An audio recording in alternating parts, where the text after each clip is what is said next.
Hello students, welcome to our channel NCERT Full Concept Clarity. My name is Kiran. आज का हमारा topic है class 9th की chapter number first, जिसका name है the story of a village Palampur. तो इस चैप्टर में हमने क्या पढ़ना है, एक विलेज है पालमपुर, उसकी पूरी स्टोरी पढ़नी है। Overview. The purpose of the story is to introduce some basic concept relating to the production, and thus we go through a story of a hypothetical village called Palampur. इस स्टोरी का जो base है वो सिर्फ इतना है कि हमें ये पता लगे कि प्रोडक्शन कैसे होती है, किसके द्वारा, एक स्टोरी के द्वारा जो कि एक विलेज की है पालमपुर की। Farming is the main activity in the Palampur, whereas several other activities such as small-scale manufacturing, dairy, transport, etc. are carried out on a limited scale. इस विलेज में क्या है, फार्मिंग जो है वो मेन इनकी एक्टिविटी है बस ये, पर ये जो छोटे स्केल के बिजनेस है, मैन्युफैक्चरिंग या फिर ट्रांसपोर्ट, डेयरी लाइक है, ये भी वहाँ पर होते थे लिमिटेड स्केल में। This production activity need various type of resources, natural resources, man-made items, human efforts, money, etc. और ये जो एक्टिविटीज़ थी ये क्या करती थी, कुछ रिसोर्सेज डिजर्व करती थी, नीड होती थी इनको। वो क्या होती थी, नेचुरल रिसोर्सेज या फिर मैन मेड ने जो भी तैयार किया, या फिर money. As we read through a story of Palampur we will learn how the various resources combine to produce the desire goods and services in the village. इस स्टोरी के माध्यम से हमें ये पता चलेगा कि विलेज में यूज़ होने वाले जो सामान है वो किस तरीके से बन रहा है। इंट्रोडक्शन।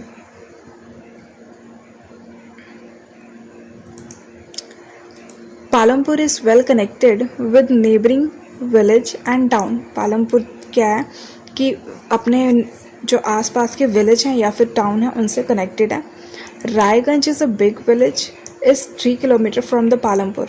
रायगढ़ पालमपुर से 3 किलोमीटर दूर है, जो कि कोई बड़ा गांव होगा वहाँ का। An all-weather road connected the village to the Raiganj and further on the nearest small town of Shahpur. Palampur में क्या है, एक ऑल वेदर रोड का मतलब होता है कि चाहे बारिश हो या फिर धूप हो, कुछ भी हो, तो उसमें वो जो रोड है वो चलती है, कभी रुकती नहीं है, जो कि पालमपुर को रायगंज या फिर बड़े शहरों से जैसे शाहपुर हो गया उससे जोड़ती थी। Many kind of the transport are visible on this road starting from bullock, Tanga, bogies loaded with the jaggery and other commodities to motor like bicycle, jeeps, tractor and trucks। इन रोड्स पे हमें ये सारी चीज़ें देखने को मिलती थी। नेक्स्ट है, this village has about 450 families belong to several different caste. यहाँ पर 450 से ज़्यादा फैमिलीज जो थी वो अदर कास्ट की वहाँ पे रह रही थी, सेवरल कास्ट की। The 80% of the caste family own the majority of land in the village.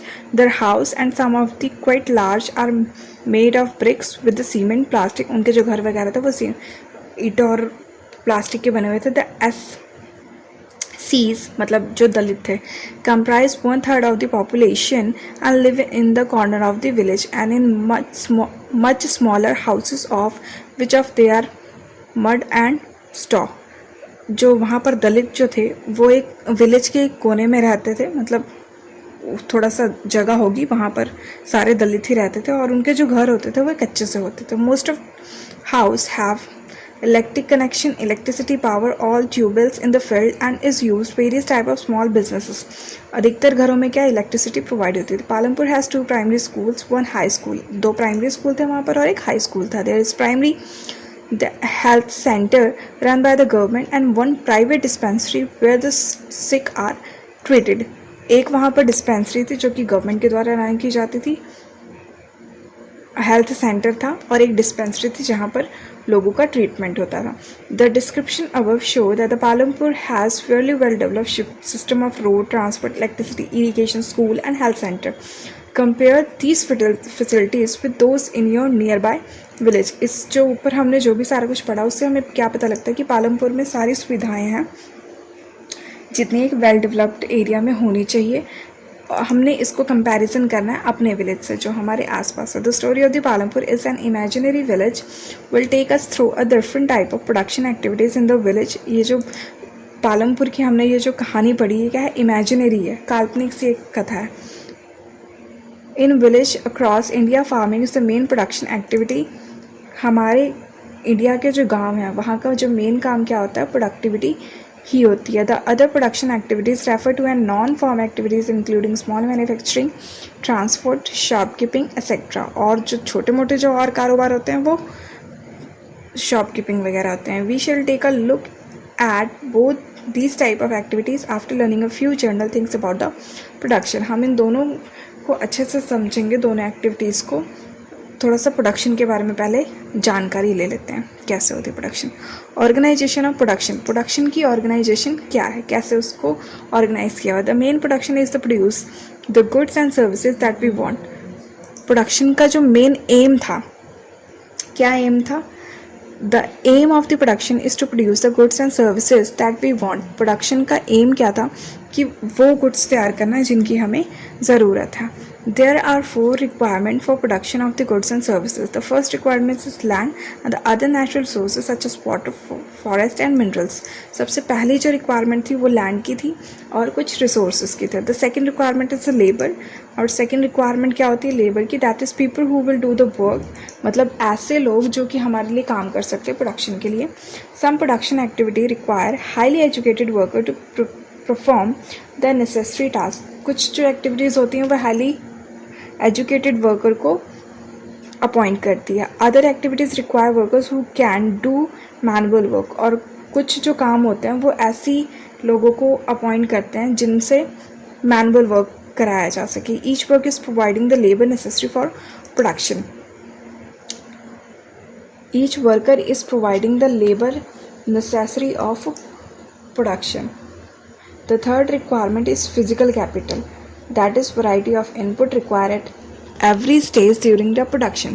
What are the items that come under the physical capital? अब हमें physical capital के बारे में पढ़ना है कि physical capital में ऐसी कौन कौन सी चीज़ें आती हैं जो किसी भी चीज़ की प्रोडक्शन में यूज़ होती हैं। Tools, machines, building.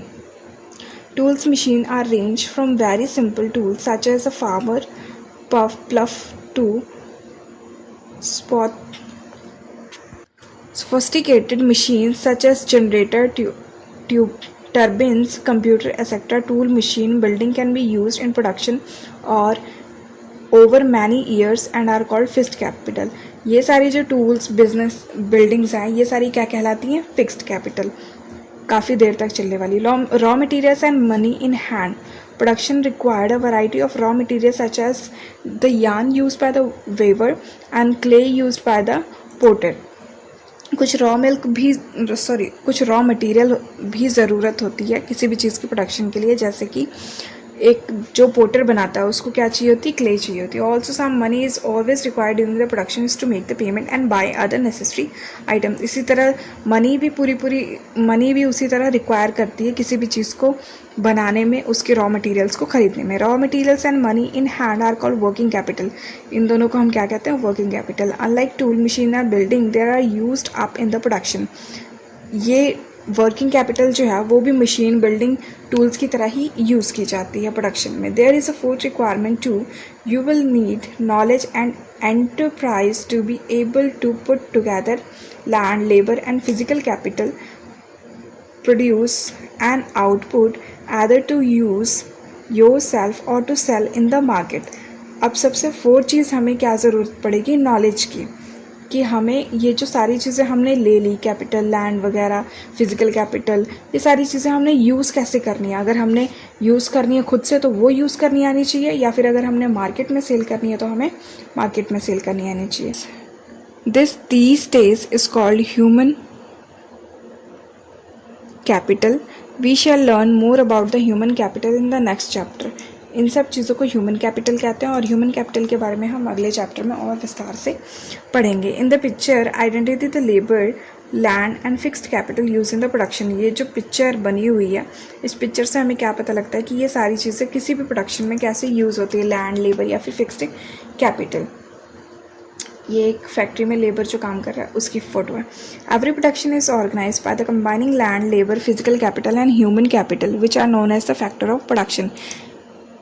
हर प्रोडक्शन के लिए हर प्रोडक्शन की ऑर्गेनाइजेशन के लिए क्या होता है, ये कुछ चीज़ें होती हैं जो बहुत ज़्यादा ज़रूरी होती है. इसको हम बोलते हैं factor of production. As we read through the story of the Palampur we will learn more about the first 3 factors of production. For convenience we will refer to the physical capital as the capital in this chapter. Palampur का जो हमने imaginary village देखा उसमें हमने काफ़ी चीज़ें पढ़ी production से related. Farming in the Palampur. अब पालमपुर में किस टाइप की फार्मिंग होती है हमने उसके बारे में पढ़ा है. Land is fixed.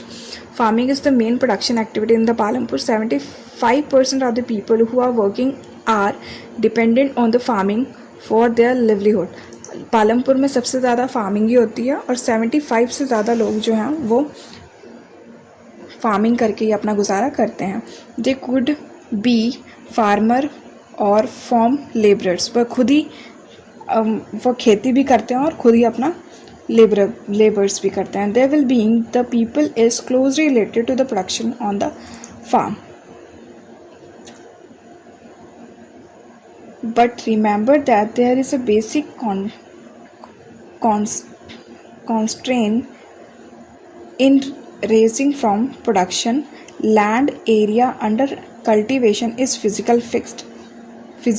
physically, but remember that there is a basic constraint in the raising from production. Land area under cultivation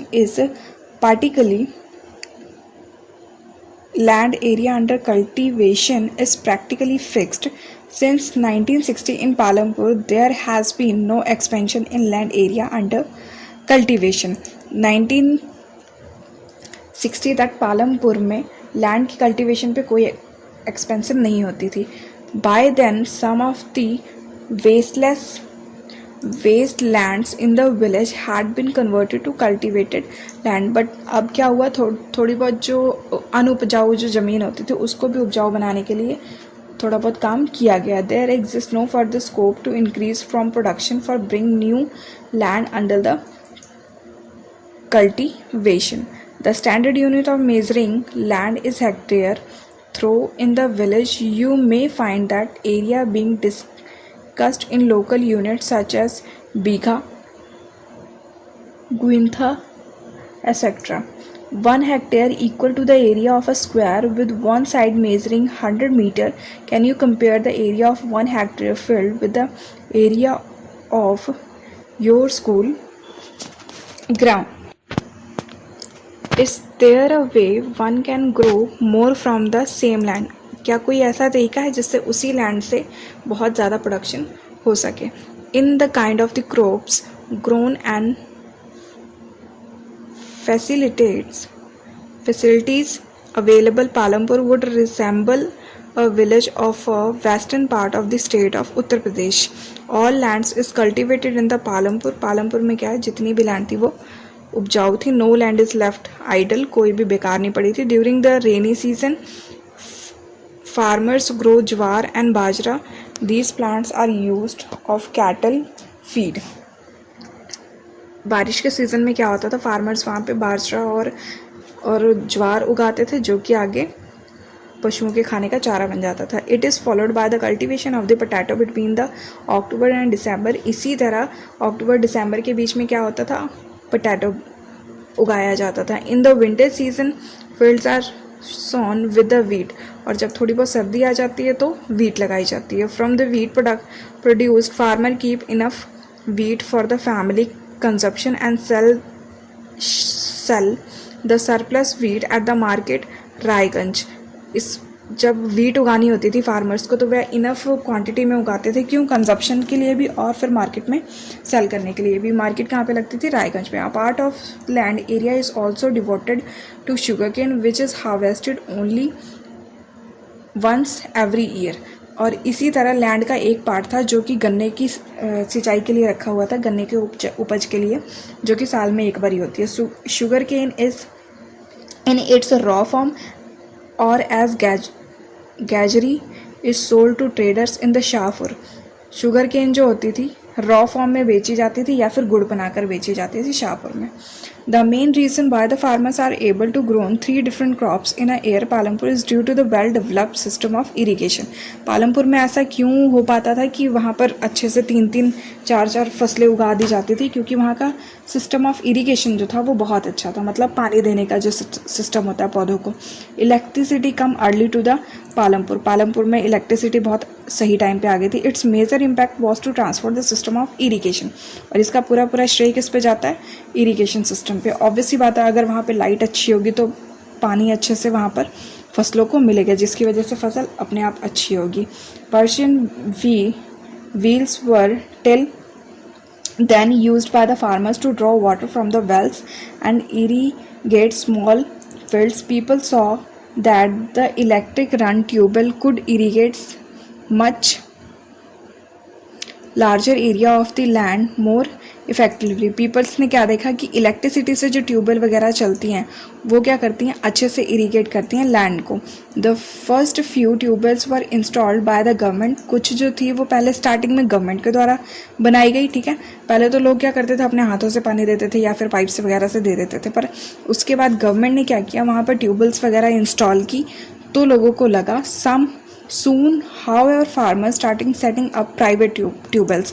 जब उन्हें ये लगा कि ट्यूबवेल से उनकी जो प्रोडक्शन है वो बहुत ज़्यादा बढ़ रही है, तो उन्होंने क्या किया, अपने प्राइवेट वहाँ पे ट्यूबवेल्स लगाने भी शुरू किए. As a result by mid 1970s the entire cultivated area of 200 hectare was irrigated. 1917 में क्या होने लग गया कि पूरा जो 200 एकड़ का जो ज़मीन था, हेक्टेयर का जो ज़मीन था, वो पूरा इरीगेट हो सकता था. इतना पानी वहाँ पे अवेलेबल होता था. Not all villages in the India have some high level of irrigation. Apart from the ravines, plains, coastal region in our country are well irrigated. हमारी कंट्री में क्या होता है कि जो रिवर लाइन्स प्लान्स होते हैं, मतलब उसके पास जो होते हैं रिवर्स के, वो भी वेल इरीगेटेड होते हैं. इन सम contrast plateau regions such as the Deccan Plateau have low level of irrigation. जहाँ पे थोड़ा बहुत सूखा होता है वहाँ पर थोड़ी बहुत वहाँ का जो इरिगेशन लेवल होता है वो थोड़ा बहुत कम होता है. Of the total cultivation area in the country is a little less than the 40% is irrigated even today. In the remaining area farming is largely depend on the rainfall. 40% जगह पे क्या होता है, इरिगेशन जो होती है वो इलेक्ट्रिसिटी के द्वारा होती है, और बाकी जितना भी रह गया एरिया फार्मिंग के लिए वो सारा रेन पर डिपेंड होता है कि जब बारिश होगी तभी अच्छी फसल होगी. To grow more than one crop on a piece of land during the year is known as the multiple cropping. एक ही साल में एक ही जगह पे क्या होता है, अलग अलग क्रॉप्स उगाना मल्टीपल क्रॉपिंग कहलाती है. It is the most common way of increasing production on the given piece of the land. ये सबसे अच्छा तरीका है लैंड की जो प्रोडक्शन की जो पावर है उसको बढ़ाने का. All farming Palampur grow at least 2 crops. Many are growing potato as the third crop in the past 15 to 20 years. 15 से 20 साल से क्या हो रहा है कि पहले क्या होता था कि सिर्फ ज़्यादा पालमपुर के लोग क्या करते थे, एक साल में 2 क्रॉप्स उगा लेते थे, पर 15 से 20 साल में क्या हो रहा है कि 3-3 क्रॉप्स उगा लेते हैं. तीसरी क्या होती है ऐसा, potato. The following table show the land under the cultivation in the India in units of million hectare. Plot this to the graph provided. What does the graph show? Discuss in class. ये जो बना हुआ है इसको हमने graph में बनाना है, उसके बाद उसको देखना है. ये जो टेबल आपको दिख रहा है ना, ये टेबल आपने बनाना है. It is important to increase the area under irrigation. Why? ये बहुत ज़्यादा इम्पॉर्टेंट है कि हर एरिया में पानी अच्छे से पहुँचे. ये क्यों इम्पॉर्टेंट है ये भी हमने देखना है. You have read about the crops grown in Palampur. हमने देखा पालमपुर में कैसे ग्रोन होता है. Fill the following tables based on the information of the crop growing in your region. अब ये जो नीचे टेबल दिख रहा है इसको आपने फिलअप करना है. कैसे कि हमारे एरिया में किस टाइप से हार्वेस्टिंग हो रही है, नेम ऑफ क्रॉप, कौन सी क्रॉप लो रही है और कौन से मंथ में उसको सोन किया जा रहा है, लगाया जा रहा है, कौन से मंथ में उसको काटा जा रहा है और किस तरीके से उसको पानी वगैरह मिल रहा है, किस तरीके से हम उसे आगे बढ़ा रहे हैं. The other way is to use modern farming method. और कौन सा मेथड है इसको modern method for higher yield, और भी बहुत सारे मेथड होते हैं प्रोडक्शन को बढ़ाने के लिए। Yield is major as crop produced on a given piece of land during a single region. Yield का मतलब क्या होता है कि एक पर्टिकुलर पीस आपको लैंड दे दिया जाएगा, उसमें आप सिंगल सीजन में आप कितनी प्रोडक्शन करते हैं। Till the mid 1916 the seeds use in the cultivation were traditional ones with the relatively low yield. 1916 से पहले क्या, मिड में क्या था उस टाइम पे कि जो सीड्स होती थी, जो बीज वगैरह होते थे, वह इतने ज़्यादा उपजाऊ नहीं होता। Traditional seeds needed less irrigation. जो पहले की जो ट्रेडिशनल सीड्स थी, जो पुरानी जो बीज होते थे फसलों के, वो क्या करते थे, बहुत कम उनको सिंचाई चाहिए होती। Farmer use cow dungs and other natural manures as fertilisers. तो फार्मर क्या करते थे, काउ डंग्स वगैरह नेचुरल फर्टिलाइजर के लिए यूज़ करते थे। All these were readily available with the farmers who didn't have to buy them. और फार्मर्स के पास ये सारी चीज़ें पहले से होती थी, उन्हें खरीदने की ज़रूरत नहीं पड़ती थी, क्योंकि एक तो वो फार्मिंग करते थे, दूसरा उनके पास पशुपालन भी होता था, क्योंकि उसी से वो अपने बुल्लक काट वगैरह चलाते थे, उसी से अपने खेत वगैरह जोतते थे, तो सारा कुछ उनके पास रहता था, वो एक सिस्टम बना हुआ था। The green revolution in the late 1960 introduce the Indians farming to the cultivate the wheat and the rice using the high yielding varieties of seeds. पर क्या हुआ, 1916 में हमारा ग्रेन रेवोल्यूशन आया था, जैसे कि आपको पता है। तो उसमें क्या हुआ था कि राइस और व्हीट जो था वो बहुत ज़्यादा मात्रा में उगाया गया। कैसे, हाई यील्डिंग वैराइटीज सीड्स ले आकर। Compare to the traditional seeds, the HYV seeds promised to produce much greater amount of grain on a single plant. HYV ने क्या प्रॉमिस किया कि हमारे जो सीड्स हैं वो क्या करेंगे कि सिंगल प्लांट में ही बहुत सारी दाने जो हैं वो निकलेंगे। As a result the same piece of land would now produce for longer quantity of the food grain than the possible earlier. अब इससे क्या हुआ, लगा ली, पहले तो उन्होंने प्रॉमिस कर दिया, फिर फार्मर्स ने इसको यूज़ करके भी देख लिया। यूज़ करने पे क्या हुआ कि पहले जितनी प्रोडक्शन होती थी उससे कहीं ज़्यादा प्रोडक्शन अब हुई। इसी को ग्रीन रेवोल्यूशन बोला गया। HYV seeds however needed planting of water and also chemical fertilizers and ये जो सीड्स थी ये क्या करती थी, केमिकल फर्टिलाइजर्स इनको चाहिए थी ग्रो अप करने के लिए, and pesticide to produce best result, और पेस्टिसाइड भी चाहिए थी ताकि रिजल्ट अच्छा है। Higher yield were possible only from a combination of HYV seeds, irrigation, chemical fertilisation and pesticides.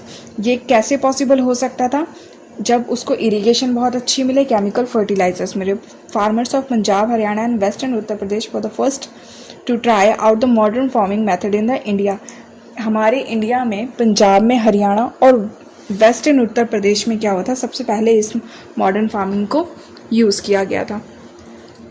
The farmers in the region set up tubewells for irrigation and made use HY seeds, chemical fertiliser and pesticide in the farming. अब farmers ने क्या किया, tubewell use करने लगा irrigation के लिए, chemical fertiliser, pesticide use करने लगे। Some of them bought from machinery like tractors and thresher which made ploughing and harvesting faster. कुछ लोगों ने क्या किया, मशीनरी खरीद ली, ट्रैक्टर्स वगैरह खरीद लिए, जिससे क्या हो गया, हार्वेस्टिंग बहुत ज़्यादा ईजी हो गई। दे वर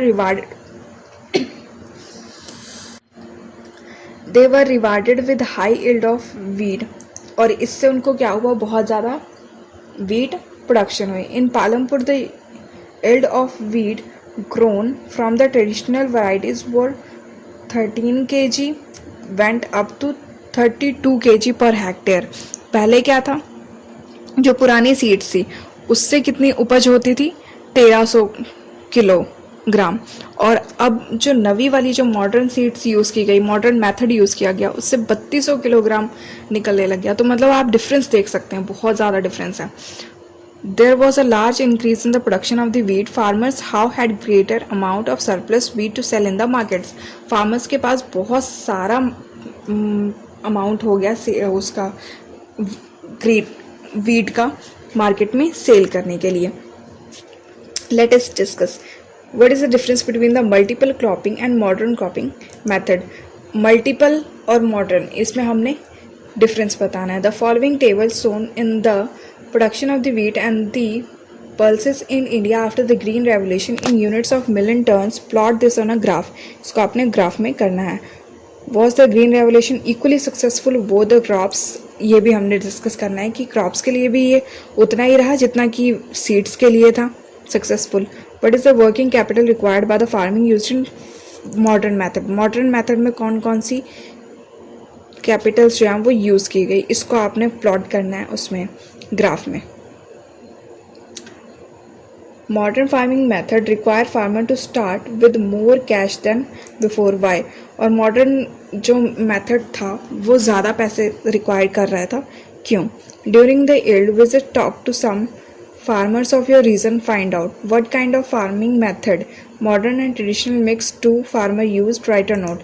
हमारे जो एरिया में किस टाइप के फार्मर्स जो हैं वो कौन सा मेथड ज़्यादा यूज़ करते हैं, मिक्स्ड या फिर ट्रेडिशनल, इस पर नोट लिखो. What are the sources of irrigation, और वहाँ पर इरीगेशन के सोर्सेज क्या. How much cultivation land is irrigated, और कितनी वहाँ पर जो लैंड है कल्टीवेशन के लिए वो इरीगेटेड होती है.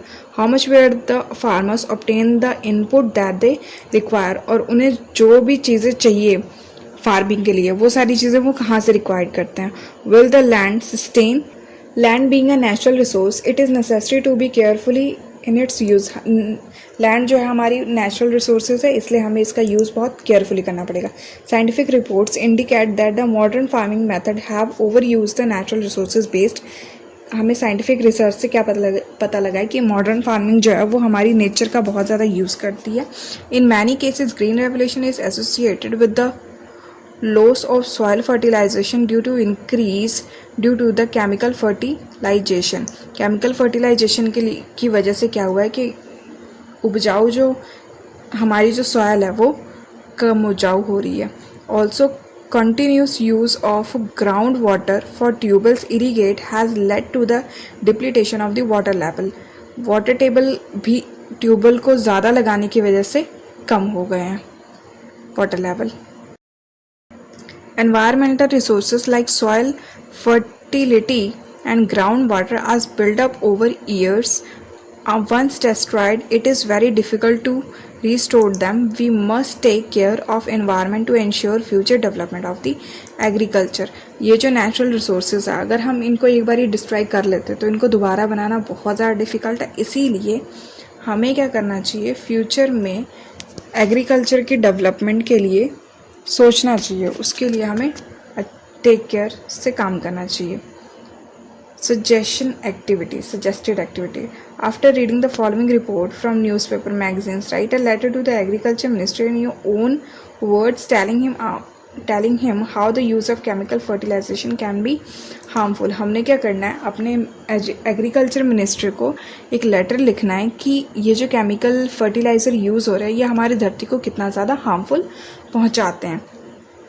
Chemical fertilizers provide minerals which dissolve in water and are immediately available to plants, but these may not be retained in the soil for long time. Fertilizers क्या करते हैं कि plants को पानी और भी जो चीज़ें चाहिए होती हैं वो सारी एकदम से मिनरल्स वगैरह दे देते हैं, पर ये लॉन्ग टाइम के लिए नहीं रहते. They may escape from the soil and pollute groundwater, rivers and lakes. ये जो केमिकल फर्टिलाइज़र्स हैं ये क्या करते हैं, हमारे रिवर्स और लेक को ख़राब करते हैं, हमारे ग्राउंड लेवल पे जो पानी है उसको भी पोल्यूट करते हैं. Chemical fertilisation can also kill the bacteria and other microbes in the soil. हमारे सॉइल में कुछ बैक्टीरियाज होते हैं, अच्छे बैक्टीरियाज जो कि प्लांट के लिए बहुत ज़्यादा ज़रूरी होते हैं, उनको भी किल कर देते हैं. This means some time after their use the soil will be less fertile than ever before. तो इससे क्या होगा कि ज़्यादा यूज़ करने की वजह से केमिकल फर्टिलाइजेशन को हमारी जो धरती है वो लेस उपजाऊ हो जाएगी जितनी कि वो पहले थी. The consumption of the chemical fertiliser in Punjab is higher in the country. The continuous use of chemical fertiliser had to lead to degradation of the soil health. लगातार केमिकल के यूज़ से क्या हो रहा है कि हमारी जो सॉइल के उपजाऊपन है वो ख़त्म हो रहा है। Punjab farmer is now force to use more and more chemical fertilisers and other input to achieve the same production level. Punjab के जो फार्मर्स है वो क्या कर रहे हैं, केमिकल फर्टिलाइजेशन को बार बार यूज़ कर ही जा रहे हैं। क्यों? क्योंकि उन्हें प्रोडक्शन सेम लेवल पे चाहिए जितनी पहले हो रही थी। This means cost of cultivation is raising very fast. इससे क्या होगा कि कल्टीवेशन का जो कॉस्ट है वो बड़ी तेज़ी से बढ़ रहा है।